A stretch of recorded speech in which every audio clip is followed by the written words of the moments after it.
बुद्ध से कभी किसी ने प्रश्न पूछा था कि इस दुनिया में भाग्यशाली कौन है।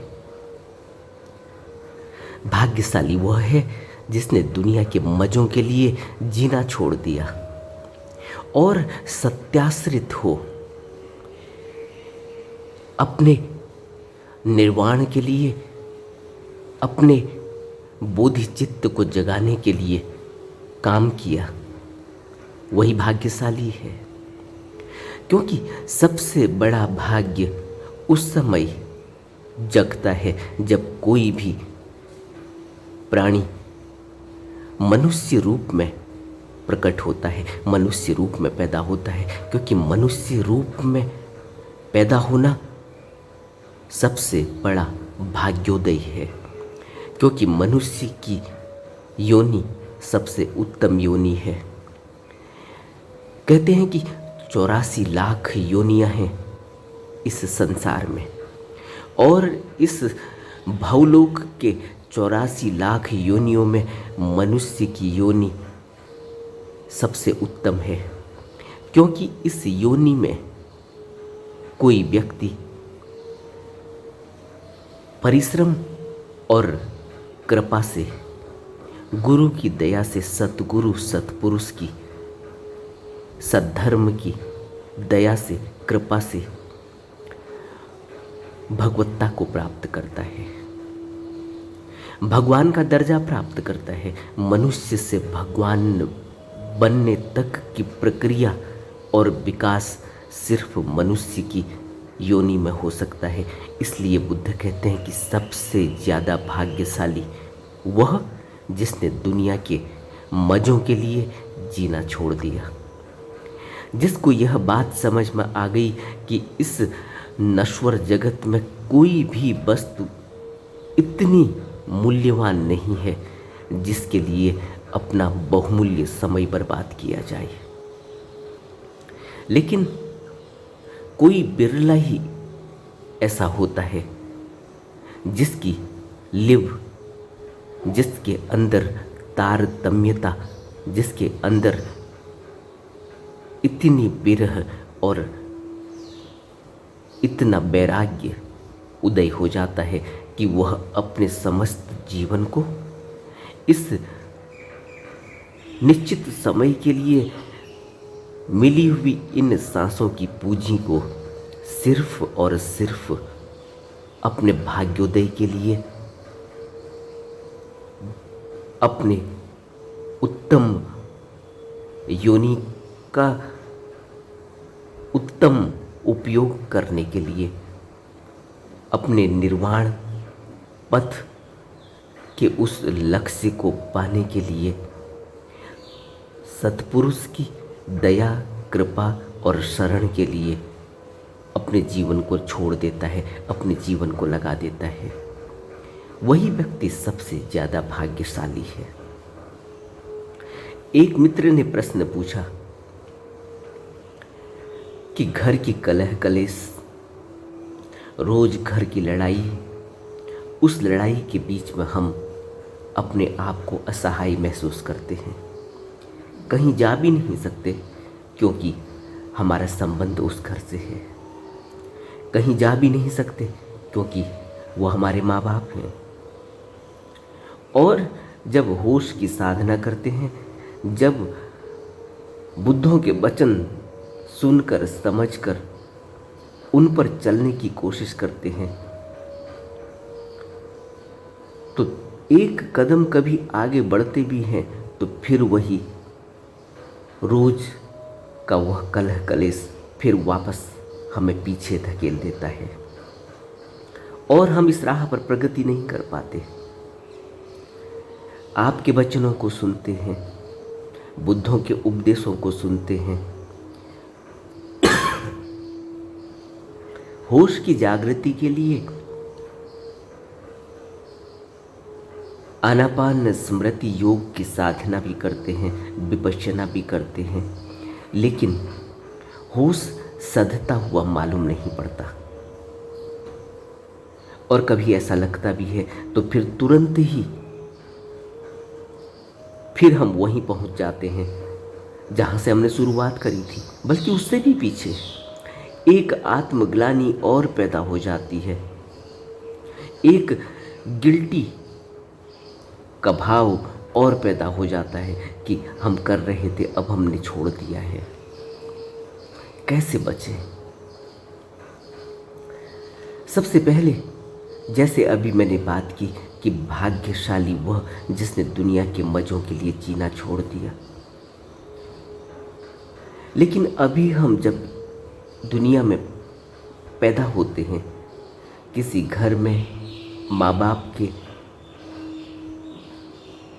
साथ अपने जीवन की गुजर बसर करते हैं, तो यह हमारे कर्मों की कड़ी का हिस्सा है। हम इससे भाग नहीं सकते।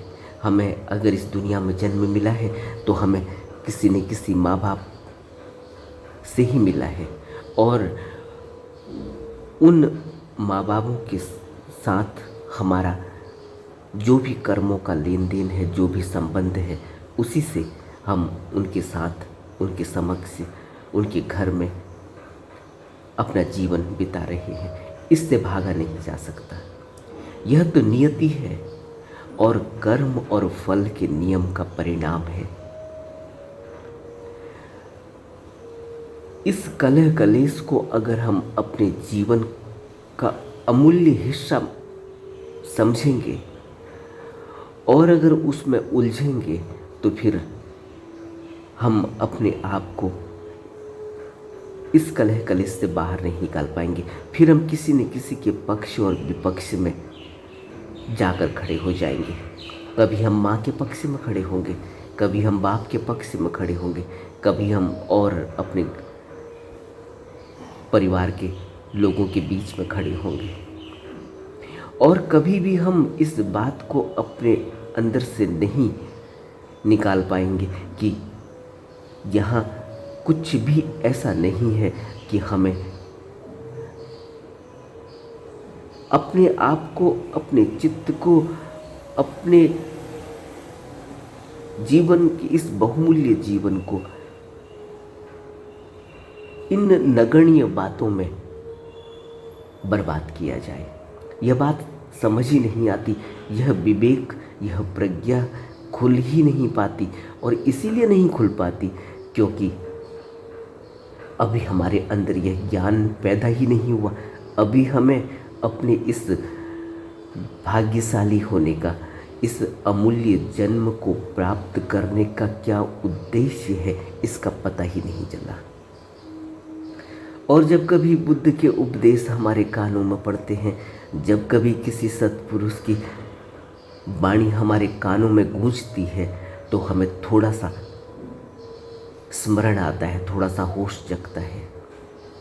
लेकिन क्योंकि हम 24 घंटे एक ही माहौल में अपने जीवन को बिता रहे हैं, तो हम उन बुद्ध के वचनों को, उन पुरुषों की वाणी को जो हमारे कानों में गूंजी थी, उसका फ़ायदा नहीं उठा पाते। क्षण भर बाद ही हम फिर वही अपने ही उसी माहौल में वापस चले जाते हैं। इसलिए क्योंकि अभी हमें अनिवार्यता पता नहीं चली कि बुद्ध हमको किस तरह से झकझोर रहे हैं, हमें किस तरह से एहसास दिला रहे हैं, होश दिला रहे हैं, याद दिला रहे हैं कि यह जन्म बहुत ही बहुमूल्य है। और अगर कुछ भी इस तरह के माहौल में हम फंसे हुए हैं, चाहे अच्छे माहौल में हो, कोई बच्चा ऐसा भी है जिसको golden bowl, golden spoon, silver spoon मिला हुआ है, वह सोने और चांदी के बर्तनों में भोजन करता है। उसके लिए नौकर चाकर हर समय उपलब्ध हैं।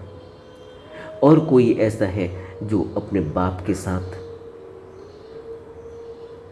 पल्लेदारी करता है, जो अपने बाप के साथ, माँ के साथ रोज के पेट भरने के लिए जिसको काम पर ले जाया जाता है, जो काम न कर सकता हो भला, लेकिन उस बच्चे को माँ अपने साथ ले जाती है। वह भी मिट्टी में खेलता है और माँ वहीं गारा सीमेंट, बजरी, रेता ढो रही होती है, गारा बना रही होती है और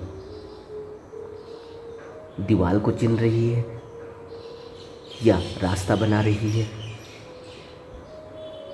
कामकाज में संलग्न है। और बच्चा वहीं धूल मिट्टी में उड़ा रहा है, वहीं धूल मिट्टी के साथ खेल रहा है। और एक बच्चा महल में है, उसको सोने और चांदी के बर्तनों में खाना खिलाया जाता है, दूध पिलाया जाता है, उसके साथ नौकर चाकर हैं।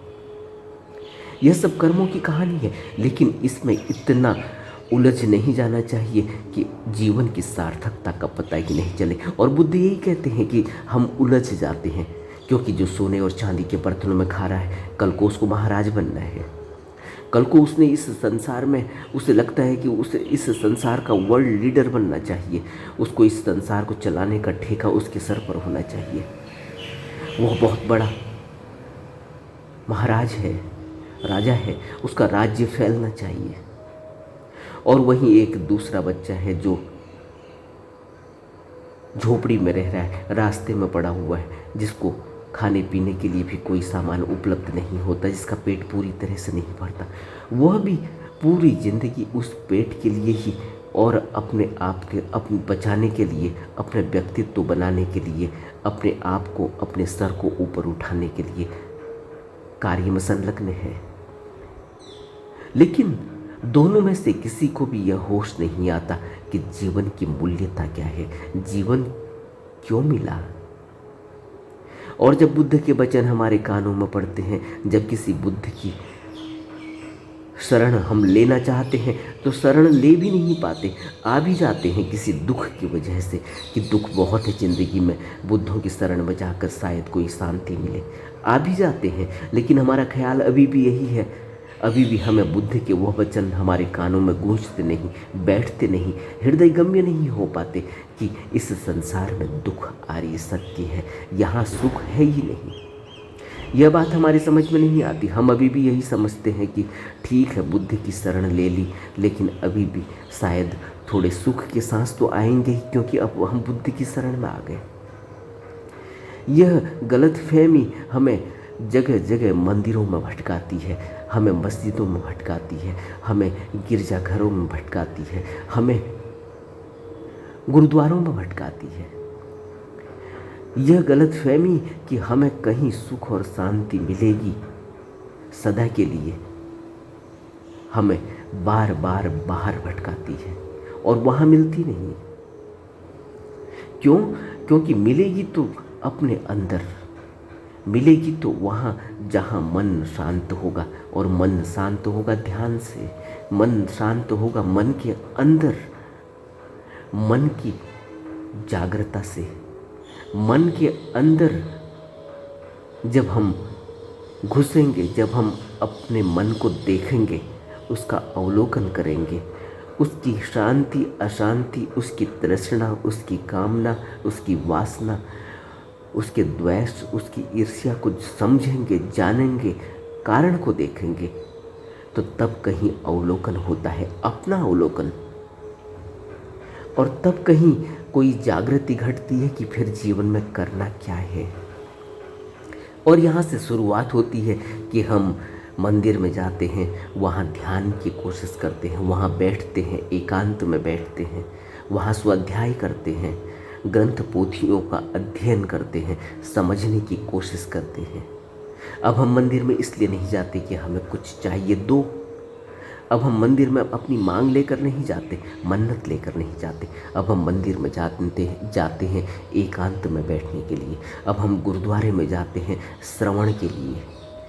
अब हम मस्जिद में जाते हैं, गिरजा में जाते हैं सद्धर्म के लिए, कि हमें अपनी आवाज़ सुनाई दे, हमें उस शब्द के, उस नाम के दर्शन हो, हमें उस सत्य का, उस शाश्वत सत्य की कोई भनक लगे, कोई एहसास हो कि हम अपनी यात्रा उस मार्ग की तरफ करें, अपने आप को बुद्ध के चरणों में, शरण में ले जाकर डालें, और अपनी किसी भी मांग को, किसी भी मन्नत को, इस संसार के पदार्थों की मन्नत को इतनी तवज्जो, इतनी महत्ता न दें क्योंकि वह मिल भी गया तो तब भी सुख नहीं मिलने वाला। यह निश्चित है, क्योंकि बुद्ध के यह अनमोल वचन है कि इस संसार में दुख है और यह आर्य सत्य है। और अगर कहीं सुख की एक सांस प्रकट होती भी है, पता चलता भी है कि शायद सुख है, तो सुख है नहीं, क्योंकि जन्म, जरा और मृत्यु साथ साथ पीछा कर रही है। इससे कोई बच नहीं सकता। और जन्म, जरा और मृत्यु, यह तीनों ही मनुष्य को दुख में धकेल देते हैं। मृत्यु में शायद ही कोई फकीर हो जो यह कह सके कि कबीर की बात को, कि जिस मरने से जग डरे मेरे मन आनंद। जिस मरने से सारा जग डरता है, लेकिन मेरे मन में आनंद उपजता है, क्योंकि मैं रोज मरता हूँ, क्योंकि मैं रोज अपने अंदर जाता हूँ, क्योंकि रोज मैं अपने शरीर को छोड़ता हूँ और देखता हूँ कि मेरी मृत्यु घटित हो रही है और मुझे आनंद घटित होने लगा है, क्योंकि मैं इस शरीर से, इस नश्वरता से ऊपर उठता हूँ। लेकिन साधारण व्यक्ति की व्यथा, उसकी दशा, उसका दुख इस संसार में यह है कि वह इस दुख भरे संसार में सुख की खोज कर रहा है, जो उसे मिलता नहीं। क्योंकि बुद्ध कहते हैं कि जिसने दुनिया के मज़ों के लिए जीना छोड़ दिया, वही सत्याश्रित हो गया और निश्चय से उसके चित्त की शांति और एकाग्रता उसको एक दिन मिलने वाली है। क्योंकि बुद्ध कहते हैं कि यह अनित्य जगत की समस्त वस्तुएं जो इतनी लुभावनी दिखाई देती हैं, यह इतनी कुरूप दिखाई देती हैं, या तो इनसे आसक्ति पैदा होती है या इनसे विरक्ति पैदा होती है, लेकिन यह सभी वस्तुएं पिघल जाएंगी, क्योंकि यह जगत अनित्य है। और इन वस्तुओं के जाने के बाद का दुख भी उतना ही होगा जितना इनको मिलने से खुशी पैदा हुई थी। और यह सदा के लिए रह नहीं सकती, क्योंकि यह जगत अनित्य है और एक दिन इनका चले जाना निश्चित है, या हमारा चले जाना निश्चित है। तो फिर जब यह हमसे छूटेंगी या हम इनसे छूटेंगे, तो फिर दुख आना ही है। और बुद्ध कहते हैं कि विश्व टुकड़े टुकड़े हो जाएगा, यह समस्त जगत जलायमान हो जाएगा, यहाँ कुछ भी सर्वथा रहने वाला नहीं है, कभी भी टुकड़े टुकड़े हो जाएगा। और हमारे व्यक्तित्व भी बिखर जाएंगे। जिस व्यक्तित्व को बनाने के लिए एक व्यक्ति कितनी मेहनत करता है और अपने इस लिमिटेड, इस निश्चित सांसों की पूंजी का ज़्यादातर भाग अकुशल कर्म और बुरे कर्म और न जाने कितने कुकृत्यों में बर्बाद कर देता है, क्योंकि उसने अपने व्यक्तित्व को बनाना है, क्योंकि उसने अपने आप को पूंजीपति बनाना है, क्योंकि उसने अपने आप को इस संसार में जताना है, इस संसार में अपने व्यक्तित्व को निखारना है। उससे लगता है कि उसका व्यक्तित्व होगा तो लोग उसको देखेंगे, और यह समस्त व्यक्तित्व बिखर जाएंगे एक दिन। तब भी बुद्ध वचन सर्वदा के लिए विद्यमान रहेंगे। बुद्ध कहते हैं हमें बुद्ध के वचनों को अपने जीवन में गहरे में उतारने की कोशिश करनी चाहिए, क्योंकि अगर हम बुद्ध के वचनों को अपने जीवन में उतारना चाहते हैं तो सबसे पहला काम ही यही है कि इस जगत के मोह को छोड़ना होगा, इस जगत की आसक्ति को छोड़ना होगा, विरक्ति पैदा करनी होगी, इस नाशवान जगत की असलियत को समझना होगा। आज हम हैं और कल हम नहीं रहेंगे। कल तो छोड़ो, अगले पल हम नहीं होंगे। और जिन माँ बाप के लिए, जिस घर परिवार के लिए और जिस नौकरी चाकरी के लिए और जिस व्यक्तित्व को बनाने के लिए हम अपना अमूल्य समय बर्बाद कर रहे हैं, यह अगले पल हम इनसे दूर होंगे या अगले पल यह हमसे दूर होंगे, और फिर हम अकेले ही खड़े होंगे भीड़ में, और फिर हम हाथ खाली ही होंगे भीड़ में। एक पल हमारे हाथ भरे हुए होते हैं, अगले ही पल हमारे हाथ खाली होते हैं। तो फिर इस जगत में कमाने जैसा क्या है? इसलिए बुद्ध कहते हैं कि जिसने उस परलोक की पूंजी को कमाया उसी ने सब कुछ कमाया। और परलोक ले जाने वाली पूंजी, जब परलोक कहते हैं तो परलोक का अर्थ है वह परम लोक, वह परम निर्वाण की दशा, वह समाधि की दशा, जिस समाधि की दशा में सब कुछ छूट जाता है और जिस समाधि की दशा में वह सब कुछ मिल जाता है जो आँखों से दिखाई नहीं देता, जो इस जगत में दिखाई नहीं देता। इस जगत से पार की यात्रा शुरू होती है जब मनुष्य मोह छोड़ता है, जब मनुष्य तृष्णा छोड़ता है, जब मनुष्य आसक्ति छोड़ता है, जब मनुष्य के अंदर वैराग्य पैदा होता है। और वैराग्य ही नींव बनती है मनुष्य की इस संसार से ऊपर उठने के लिए। और जिस व्यक्ति के अंदर अभी वैराग्य ही पैदा नहीं हुआ उस व्यक्ति को कुछ भी मिलने वाला नहीं, क्योंकि वह वैराग्य लिए बगैर इस संसार को छोड़कर बुद्ध के उपदेशों पर चलने की कोशिश कर रहा है। वो नहीं चल पाएगा, क्योंकि जैसे ही वो रास्ते पर एक कदम बढ़ाता है वैराग्य उसके अंदर है नहीं, फिर उसे वही संसार दिखाई देने लगता है, लुभावना संसार। और फिर उसकी आंखें चकाचौंध से भर जाती हैं, फिर उसकी आंखें कहीं रुक जाती हैं, फिर उसको इन आंखों में कुछ भाने लगता है, फिर वह अपनी इंद्रियों के बस होकर, तृष्णा के बस होकर उस वस्तु के पीछे दौड़ पड़ता है और फिर गिर जाता है। इसीलिए इस फिसलन भरे जगत से कोई निकल नहीं पाया। इसीलिए बुद्ध कहते हैं कि आनंद ऐसा मत कहो कि बहुत आसान है इस संसार से निकलना। बात समझ में आ गई है? इतना आसान नहीं है इस बात को समझना कि यह जगत नश्वर है, क्योंकि यह जगत नश्वर दिखाई नहीं देता, यह जगत अनित्य दिखाई नहीं देता।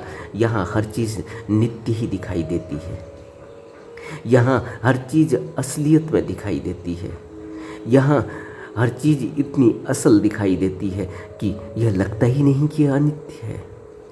अगर यह लगता ही साधारणतया अगर यह लगता है कि यह जगत अनित्य है तो फिर इस जगत में कोई रहने वाला नहीं था, फिर इस जगत में कोई फंसने वाला नहीं था, फिर इस भावलोक से सभी मुक्त हो जाते। इसलिए बुद्ध कहते हैं कि यह बहुत जटिल है कि प्रतीत्य समुत्पाद के नियम को समझा जा सके, कर्म और फल के नियम को समझा जा सके, कार्य और कारण के सिद्धांत को समझा जा सके। लेकिन बुद्ध कहते हैं कि जिसने भी बुद्ध की शरण ली, जिसने भी अनित्यता और नित्यता के बीच संबंध को समझ लिया, अनित्यता और नित्यता के बीच की खाई को पाट दिया, और जिसने शरण ग्रहण करी, और जिसने परिवर्तनशील के मध्य अपरिवर्तनशील को घटित कर लिया, उसी ने सत्य को समझा है, उसी ने सत्य की शरण ली, उसी ने सत्य को ग्रहण किया, उसी ने बुद्ध को ग्रहण किया, जो बुद्ध की बोधि द्वारा स्थापित हुआ है। हम उन लोगों के संघ की शरण ग्रहण करें जो सत्य की अन्वेषण में लगे हुए हैं, सत्य के अन्वेषण में, सत्य के अनुसंधान में लगे हुए हैं। सत्य जीवन जीने में ही है, और सत्य जीवन जीने में, सत्य को अपने जीवन में उतारने में हमें बुद्ध के उपदेशों को, बुद्ध की अवस्था को और बुद्ध के साकार रूप को समझकर उसकी शरण लेनी होगी। बुद्ध के साकार रूप का अर्थ है किसी सद्गुरु की उपस्थिति में जाकर बैठना। तब समझ में आता है कि सत्य सामने कैसे प्रकट होता है, तब सत्य दिखाई देता है प्रकट रूप में। तब समझ में आता है कि गुरु क्या होता है, सद्गुरु क्या होता है, बुद्ध पुरुष क्या होते हैं। कहानी और कल्पनाओं में नहीं है गुरु। गुरु तो साक्षात दिखाई देता है। गुरु तो साक्षात प्रकट होता है। गुरु तो अंगुली पकड़ता है, समझाता है, मार्ग पर कदम बढ़ाने के लिए हमें गाइड करता है, हमें सहारा देता है, हमें आंखों की रोशनी देता है, हमें सत्य का एहसास कराता है। हमें अंधकार से प्रकाश की ओर ले जाने वाला गुरु है, क्योंकि गुरु प्रकाश है। और हम अंधकार में हैं क्योंकि हम मन और कर्मों के अधीन अपने जीवन का यापन कर रहे हैं। इन्हीं गलतियों से हमें ऊपर उठाने वाला होता है गुरु। हमें बुद्ध के वचनों को गहरे में अपने जीवन में उतारने के लिए अवलोकन करना चाहिए, अन्वेषण करना चाहिए, अनुसंधान करना चाहिए, अपने मन को, अपने कर्मों को समझने की कोशिश करनी चाहिए। नमो बुद्धाय।